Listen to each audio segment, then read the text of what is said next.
Hello मेरे प्यारे प्यारे बच्चों, कैसे हो आप लोग। आशा करता हूँ बहुत अच्छे होंगे, शानदार होंगे, ज़बरदस्त होंगे। तो आज हम पढ़ लेते हैं वीएससी थर्ड सेमेस्टर केमिस्ट्री का एक most important topic, determination of order of reaction, यानी कि अभिक्रिया की कोटि का निर्धारण आप कैसे करोगे। एक मोस्ट इम्पोर्टेंट टॉपिक है, तो छोड़ना बिल्कुल नहीं है। यूनिट फर्स्ट है, केमिकल काइनेटिक्स। चलिए शुरू कर देते हैं अपना एक most important topic, determination of order of reaction, यानी कि अभिक्रिया की कोटि का निर्धारण।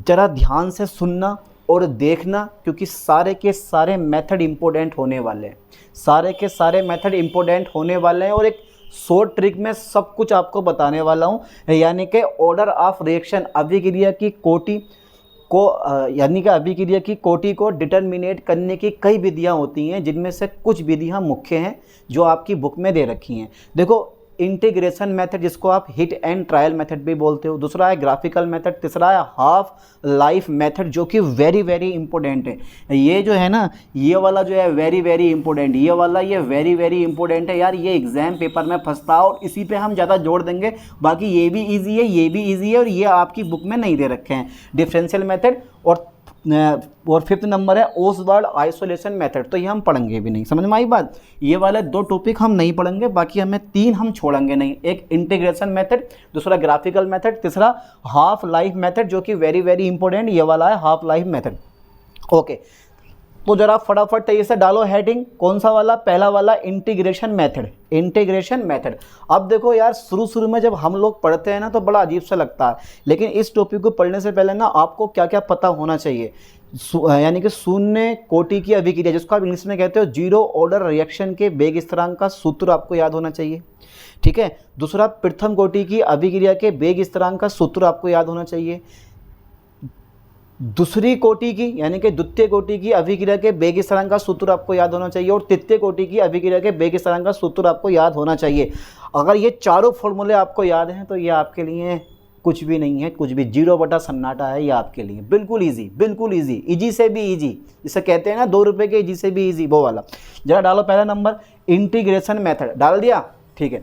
अब ये इंटीग्रेशन मेथड क्या होता है? देखो, एक लाइन में सब कुछ समझेंगे एग्जाम्पल से, बस एक लाइन में सब कुछ समझेंगे एग्जाम्पल से। ये एग्जाम्पल आपको दिखाई दे रही है, जो थ्योरी मैंने लिखी है ना वहाँ पे, जो आपको ये वाली थ्योरी बहुत बहुत बड़ी दिखाई दे रही है कि सर ये क्या लिख दिया आपने। अबे जो ये लिखा है ना, वो ये लिखा है, देखो जरा एग्जाम्पल में, ठीक है। जरा लाइन पर ध्यान देना है। देखो इस मेथड में, कौन सा मेथड है? इंटीग्रेशन मेथड में, ठीक है। इंटीग्रेशन मेथड में प्रारंभिक सांद्रता, इसको मान लो प्रारंभिक सांद्रता ए मान सकते हो या ए नोट मान सकते हो, ठीक है। प्रारंभिक सांद्रता ए और विभिन्न समय अंतराल, ये 0 से कितना हो गया है 10, फिर कितना हो गया हमारा 20 मिनट, तो इसको बोलते हैं विभिन्न समय अंतराल। यानी कि प्रारंभिक सांद्रता, यानी कि इस मेथड में प्रारंभिक सांद्रता तथा विभिन्न समय अंतरालों से प्राप्त सांद्रताओं के मानों को, ठीक है, सांद्रताओं के मानों को प्रथम, द्वितीय तथा तृतीय कोटि की अभिक्रियाओं में रखकर देखते हैं, ठीक है। यानी कि प्रथम, द्वितीय तथा तृतीय कोटि की अभिक्रियाओं में रखकर देखते हैं कि किस समीकरण के लिए k का मान स्थिर रहता है। सब कुछ यहीं से निकल जाएगा आपका, सब कुछ इसी एग्जाम्पल से निकल जाएगा। यानी कि प्रारंभिक सांद्रता तथा विभिन्न समय अंतरालों पर प्राप्त सांद्रताओं के मानों को, ठीक है, मानों को प्रथम, द्वितीय और तृतीय अभिक्रियाओं के समीकरणों में रखकर देखते हैं कि किस समीकरण के लिए, ठीक है, k का मान स्थिर रहता है। और जिस समीकरण के लिए k का मान स्थिर रहता है, वही अभिक्रिया की कोटि होती है। समझ में आया? देखो यही लाइन मैंने यहाँ भी लिखी है, यही लाइन मैंने यहाँ भी लिखी है। देखो, इस मेथड में प्रारंभिक सांद्रता ए तथा विभिन्न समय अंतरालों पर ज्ञात सांद्रता का मान प्रथम, द्वितीय तथा तृतीय कोटि की अभिक्रियाओं के समीकरणों में रखकर देखते हैं कि किस समीकरण के लिए k का मान स्थिर रहता है। जिस समीकरण के लिए k का मान स्थिर रहता है, वही समीकरण अभिक्रिया की कोटि बताती है। बहुत सिंपल सी लैंग्वेज लिखी है। नहीं समझ में आया अब भी? अरे यार, अगर नहीं समझ में आया है तो इस चीज़ को मैं एक बार और बता दूं। देखो, इसको मानो प्रारंभिक सांद्रता, ठीक है। तो प्रारंभिक सांद्रता तथा विभिन्न समय अंतरालों पर प्राप्त, ठीक है, सांद्रताओं के माने को प्रथम, ठीक है, द्वितीय तथा तृतीय कोटि की समीकरणों में रखकर देखते हैं कि किस समीकरण के लिए k का मान स्थिर आता है। अब जिस समीकरण के लिए k का मान स्थिर आता है, ठीक है, वही अभिक्रिया की कोटि बता, यानी कि वही समीकरण अभिक्रिया की कोटि बताती है। अगर प्रथम कोटि की अभिक्रिया के लिए के का मान स्थिर रहता है तो वो प्रथम कोटि की अभिक्रिया, द्वितीय कोटि की अभिक्रिया के लिए के का मान स्थिर रहता है तो वो द्वितीय कोटि की अभिक्रिया, तृतीय कोटि की अभिक्रिया के का मान स्थिर रहता है तो वो तृतीय कोटि की अभिक्रिया। चलिए पीछे चलते हैं। देखो मैंने यहीं लिखा है कि इस मेथड में प्रारंभिक सांद्रता ए तथा विभिन्न समय अंतराल लो पर ज्ञात सांद्रताओं का मान प्रथम, द्वितीय तथा तृतीय कोटि की अभिक्रियाओं के समीकरणों में रखकर देखते हैं कि किस समीकरण के लिए के का मान स्थिर आया है। जिस समीकरण के लिए के का मान स्थिर आता है वह समीकरण अभिक्रिया की कोटि बताती है।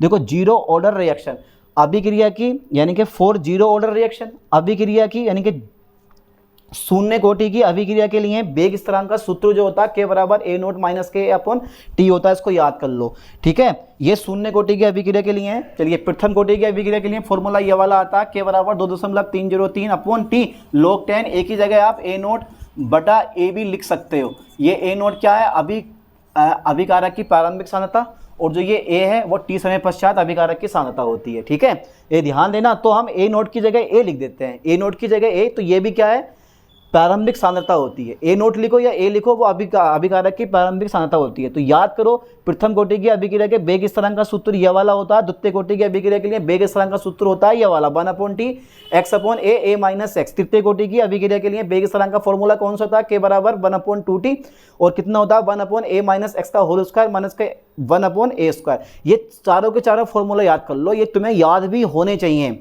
कौन से, प्रथम कोटि की अभिक्रिया के लिए, द्वितीय कोटि की अभिक्रिया के लिए, तृतीय कोटि की अभिक्रिया और शून्य कोटि की अभिक्रिया के लिए, तभी आप इसको हल कर पाओगे। सारे के सारे फॉर्मूले याद हो गए आपको, पक्का, बिल्कुल ठीक है। अब एक चीज और है, चलो चारों फॉर्मूले कुछ भी नहीं है, बस 3-4 लाइनें लिख के और चारों फॉर्मूले आपको लिख देने हैं। प्रथम कोटि की अभिक्रिया मतलब शून्य कोटि की अभिक्रिया के लिए, प्रथम कोटि की अभिक्रिया के लिए, द्वितीय की और तृतीय के लिए।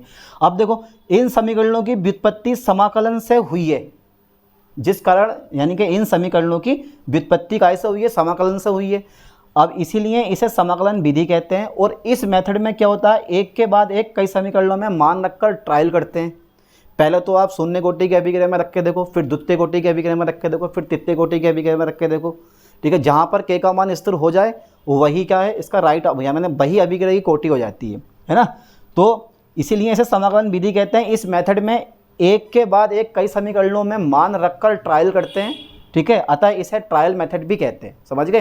तो ये ट्रायल मेथड होता है, पहले जीरो ऑर्डर जो आपकी शून्य कोटि की अभिक्रिया उसमें मान रखो, अगर के का मान स्थिर नहीं आया तो प्रथम कोटि में रखो, वहाँ भी के का मान स्थिर नहीं आया तो तृतीय कोटि में रखो, द्वितीय कोटि में रखो, जिसमें स्थिर आ गया वही अभिक्रिया की कोटि होगी। अब देखो आगे, जैसे मैंने एग्जाम्पल लिया, एग्जाम्पल मतलब ये, पहले चलते हैं इन दोनों में। ठीक है, इन दोनों में चले तो देखो इसको मान लिया मैंने प्रारंभिक सांद्रता, मतलब ए नोट बराबर कितना हो गया हमारा, ए हो गया। तो 50 को मैंने क्या माना, प्रारंभिक सांद्रता। देखो के बराबर 2.303 अपॉन टी log 10 a/a-x। ये क्या लगा दिया मैंने, प्रथम कोटि की अभिक्रिया के वेग स्थिरांक का सूत्र लगा दिया। अब एक ही जगह मैंने कितना लगा दिया, 50 लगा दिया। और a-x का मतलब होता है ये टी समय पश्चात होता है। यहाँ पर टाइम कितना हुआ, 0 से 10 हुआ, तो टी की 0 से 10 मतलब 30 लगा दिया, a-x की जगह 30, और टाइम कितना हो गया हमारा 10 मिनट। देखो ये आ गया, टी की जगह 10 मिनट लगा दिए हैं। अब इन दोनों में मैंने लिया तो ये प्रारंभिक सांद्रता और ये टी समय पश्चात की सांद्रता, जब x मोल उत्पाद में चेंज हो गए तो 50/30 हो गया, 0 से 0 काट दोगे, log 10 5/3, log 10 5 का मान लगा दो, कितना होता है 0.6990, log 3 का मान 0.4771, मान लगा कर हल करोगे तो k का मान 0.05 आएगा। इसी तरह से अब मैं इन दोनों में लेता हूँ, तो ये प्रारंभिक सांद्रता मान लो ए नोट, तो ऊपर मतलब इन दोनों में नहीं, इन दोनों में लेते हैं, चलो इन दोनों में लेते हैं। इसी तरह से 50 और 18 में लेते हैं। किस में लेते हैं, 50 और 18 में। प्रारंभिक सांद्रता हमारी 50 हो गई, और टी अब 20 मिनट पश्चात कितनी हो रही है, 18 हो रही है। तो 20 मिनट पश्चात कितने हुई, तो हमारे पास 18 हुई, टाइम हमारा 20 मिनट आ गया। तो मैंने टी की जगह कितना लगा दिया, 20 मिनट लगा दिया, टी की जगह 20 मिनट लगा दिया है, और ए की जगह 50 लगाया है, और a- इसकी जगह मैंने कितना लगाया, 18 लगाया। मतलब इन दोनों में चले हैं हम।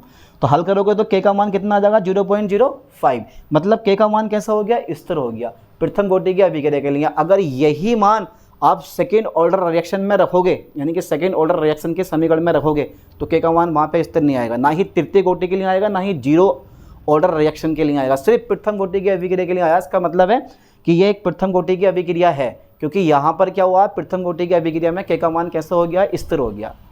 इस तरह से आप लगा सकते हो। तो बहुत सिंपल सा मेथड है, लिख लो इसको, नोट कर लो, वरना नोट्स में आपको भेज दूंगा, ठीक है। ओके, तो ये पहला मेथड हो गया। अच्छा, दूसरा मेथड देखते हैं। दूसरा मेथड कौन सा है हमारे पास? Graphical method.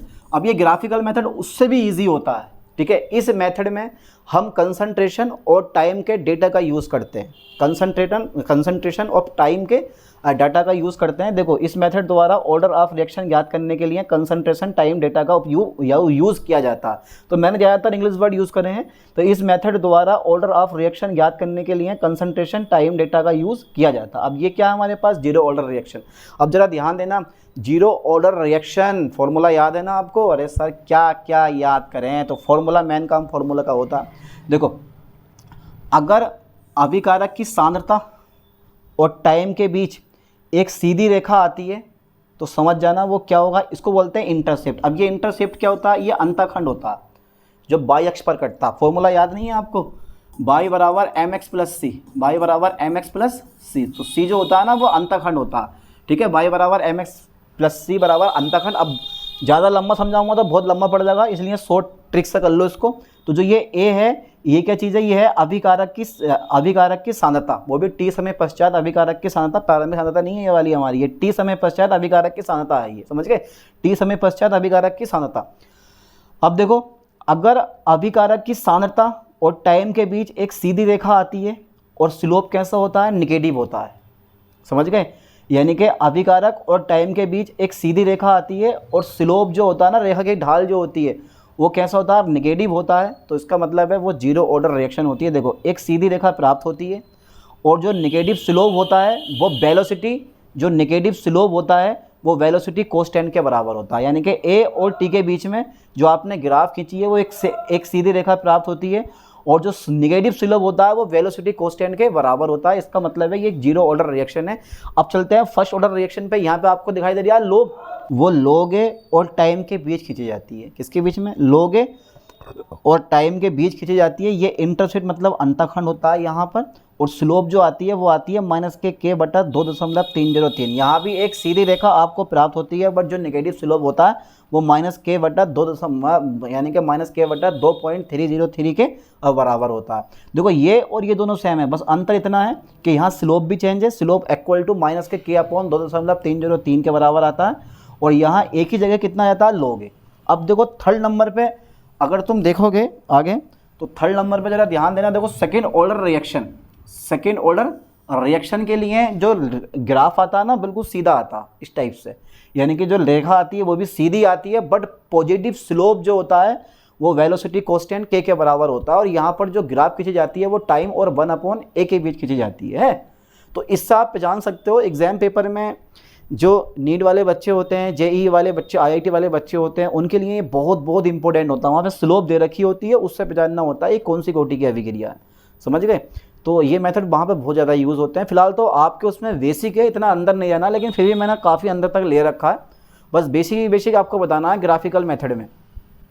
तो अगर 1/a और टाइम के बीच में ग्राफ आती है तो स्लोप जो होता है वो वेलोसिटी कांस्टेंट के बराबर होता है। देखो, स्लोप एक सीधी रेखा होती है और पॉजिटिव स्लोप जो होता है वो वेलोसिटी कांस्टेंट के बराबर होता है। थर्ड ऑर्डर रिएक्शन में जो ग्राफ खींचा जाता है वो 1/, कंसंट्रेशन स्क्वायर यानी कि 1/a स्क्वायर और टाइम t के बीच खींचा जाता है। ये टाइम t के बीच खींचा जाता है। ये इसका इंटरसेप्ट होता है, सेम टू सेम यही क्या होता है? इसका इंटरसेप्ट होता है, यही वाला, ठीक है। ये इसका इंटरसेप्ट होता है। ये टाइम हटाकर ना नीचे लिख दो, इंटरसेप्ट होता है इसका। और जो स्लोप आती है इसकी वो भी के बराबर होती है, ठीक है। स्लोप भी हमारी के बराबर ही होती है। तो ग्राफ एक सीधी रेखा प्राप्त होती है और जो स्लोप होती है इसकी, ठीक है, यानी कि पॉजिटिव स्लोप जो होती है वो वेलोसिटी कांस्टेंट के बराबर होती है। ओके, काय के बराबर होती है बेटा? के बराबर होती है। आप ये लिख सकते हो इन चीज़ों को, ठीक है। तो ये ग्राफिकल मेथड हो गया, दोनों ईजी हैं। लेकिन अब जो मेथड मैं करवाऊँगा कौन सा? Half life method as a very important, और वो मैं लिख के करवाऊँगा। उसके लिए कोई आपके पास नोट्स नहीं है, ठीक है। चलिए शुरू कर देते हैं। डाल दो ज़रा थर्ड नंबर हमारा कौन सा है मेरे दोस्तों? थर्ड नंबर है हमारा हाफ, ठीक है, HALF, half life. Okay sir, half life, ठीक है, मेथड, हाफ लाइफ मेथड, जिसको आप हिंदी में क्या बोलते हो? अर्धआयु, ठीक है, विधि, अर्धआयु विधि, है ना। अब अर्धआयु विधि में क्या होता है? आपको पता है कि प्रथम कोटि की अभिक्रिया का अर्धआयु काल अभिकारक की प्रारंभिक सांद्रता पर डिपेंड नहीं करता है। इसलिए प्रथम कोटि की अभिक्रिया के अर्धआयु के लिए छोड़ देंगे हम। प्रथम कोटि की अभिक्रिया का अर्धआयु अभिकारक की प्रारंभिक सांद्रता पर निर्भर नहीं करता है। ये बात आपको सबको पता है। T half equal to 0.693 upon K, इसमें कहीं भी ए नहीं आता। इस लाइन को भी हमें यहाँ पे इंक्लूड करना पड़ेगा, मतलब जोड़ना पड़ेगा कि यार प्रथम कोटि की अभिक्रिया का, अब यार ये लिखना पड़ेगा। देखो प्रथम कोटि की, ये तो लिखना पड़ेगा ही बेटा, समझना पड़ेगा। ये प्रथम कोटि की अभिक्रिया का अर्धआयु, ध्यान देना है बेटा, प्रथम कोटि की अभिक्रिया का, ठीक है, प्रथम कोटि की अभिक्रिया का जो अर्धआयु होता है, ठीक है, प्रथम कोटि की अभिक्रिया का अर्धआयु अभिकारक की प्रारंभिक सांद्रता पर निर्भर नहीं करता, ठीक है, अभिकारक की, ओके, प्रारंभिक, ठीक है सर, सांद्रता पर निर्भर नहीं करता, सांद्रता पर निर्भर नहीं करता, ठीक है, ये लाइन हमने लिख दी, निर्भर नहीं करता है, राइट। ओके सर, बोल दो यार सर राइट। चलिए कलर दूसरा लेते हैं पेन का। ओके, अब नेक्स्ट पॉइंट आता है द्वितीय कोटि की अभिक्रिया के लिए। प्रथम का कहानी खत्म हो गई, लेकिन द्वितीय कोटि की अभिक्रिया के लिए दिख रहा आप लोगों को, द्वितीय कोटि की अभिक्रिया के लिए। चलिए द्वितीय कोटि की अभिक्रिया के लिए अब इसका फॉर्मूला आपको याद होगा। द्वितीय कोटि की अभिक्रिया के वेग स्थिरांक का भी सूत्र होता है और अर्धआयु का भी। अर्धआयु का जो होता है ना, इसे हटाते हैं और यहाँ पर टी हाफ लगाते हैं, ठीक है। और ये हमेशा जो होता है वो अभिकारक की सांद्रता, प्रारंभिक सांद्रता के कैसा होता है, व्युत्क्रमानुपाती होता है ना, अर्धआयु, यानी कि द्वितीय कोटि की अभिक्रिया का अर्धआयु अभिकारक की प्रारंभिक सांद्रता के व्युत्क्रमानुपाती होता है। इसी प्रकार अगर आप तृतीय कोटि की अभिक्रिया के लिए लोगे मेरे दोस्तों, किसके लिए लोगे, तृतीय कोटि की अभिक्रिया, ओके, इसको मैं हटा देता हूँ, तृतीय कोटि की अभिक्रिया, ठीक है, ओके, तृतीय कोटि की अभिक्रिया के लिए, ठीक है, तृतीय कोटि की अभिक्रिया के लिए। अब अगर मैं तृतीय कोटि की अभिक्रिया के लिए लूँ तो टी हाफ होता है, ठीक है, वो समानुपाती होता है 1/a² के, ठीक है, यानी तृतीय कोटि की अभिक्रिया के लिए जो अर्धआयु होता है वो अभिकारक की प्रारंभिक सांद्रता के स्क्वायर के कैसा होता है, वर्ग के व्युत्क्रमानुपाती होता है, ठीक है। तो टी हाफ, ठीक है, व्युत्क्रमानुपाती किसके है, ये 1/a² के, यानी कि टी हाफ समानुपाती 1/a², ठीक है, समझ में आया। अब एक चीज़ और है, अब मान लो कि अभिक्रिया की कोटि n है, n मतलब जरा ध्यान देना इस चीज़ पे, nth ऑर्डर रिएक्शन के लिए, ठीक है, nth ऑर्डर रिएक्शन के लिए, लाइन पे ध्यान दो, रिएक्शन के लिए। तो ये जो होता है ना, जो अभिक्रिया का अर्धआयु होता है टी हाफ, वो समानुपाती किसके होता है, यानी कि nth ऑर्डर रिएक्शन के लिए जो टी हाफ होता है वो होता है 1/n-1, जहाँ n क्या है, अभिक्रिया की कोटि है। ये ध्यान देना, अभी तो प्रथम कोटि की अभिक्रिया का अर्धआयु को अभिकारक की प्रारंभिक सांद्रता पर निर्भर नहीं करता, द्वितीय कोटि की अभिक्रिया का अर्धआयु, ठीक है, अभिकारक की प्रारंभिक सांद्रता के व्युत्क्रमानुपाती होता है। तृतीय कोटि की अभिक्रिया का अर्धआयु, ठीक है, अभिकारक की प्रारंभिक सांद्रता के वर्ग के व्युत्क्रमानुपाती होता है। और nth ऑर्डर रिएक्शन के लिए जो टी हाफ होता है वो 1/an-1 के बराबर होता है, ठीक है। देखो द्वितीय कोटि की अभिक्रिया के लिए a आ गया है और तृतीय कोटि की अभिक्रिया के लिए a², तो कोटि ज़्यादा है, a² एक का अंतर है, इसलिए हमने यहाँ भी n में से एक कम कर दिया। समझ में आई बात। यहाँ देखो a है, द्वितीय कोटि a, एक का अंतर आ गया, तृतीय कोटि a², एक का अंतर आ गया, तो इसलिए हमने क्या कम करा, एक कम कर दिया है, यानी कि n-1 यहाँ लिख दिया है, ठीक है। अब जरा ध्यान देना, मान लेते हैं यहाँ पर, बहुत इंपॉर्टेंट चीज़ है ये वाली, फोकस करें लाइन पर। पहले मान लो इस चीज़ को, माना, ओके ओके, चलिए इसका भी कलर मैं जो हूँ थोड़ा सा ब्लैक ले लेता हूँ ताकि आपको साफ साफ दिखाई दे। माना, ठीक है, nth ऑर्डर, ठीक है, लाइन पर ध्यान दो बेटा, माना nth ऑर्डर रिएक्शन के लिए, रिएक्शन के लिए, ठीक है, अर्धआयु जो है ना हमारे हाफ लाइफ अर्धआयु जो है वो T1 तथा टी हाफ है। एक T1 है और दूसरा कौन सा है हमारा, T2 है, यानी कि T1 तथा T2 में तथा प्रारंभिक सांद्रताएं अभिकारक की, उनको भी मान लो प्रारंभिक सांद्रताएं, ठीक है, वो अभिकारक की A1 है और T2 में कितनी है तुम्हारे पास, A2 है।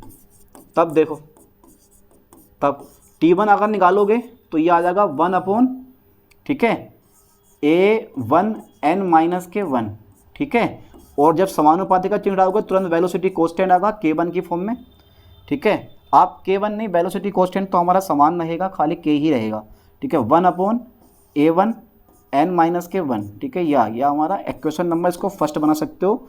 इसी तरह से आप T2 के लिए ले सकते हो, T2 इक्वल टू और T2, ओके, T2 समानुपाती 1/ कितना हो जाएगा हमारा ये A2 n-K1, ठीक है।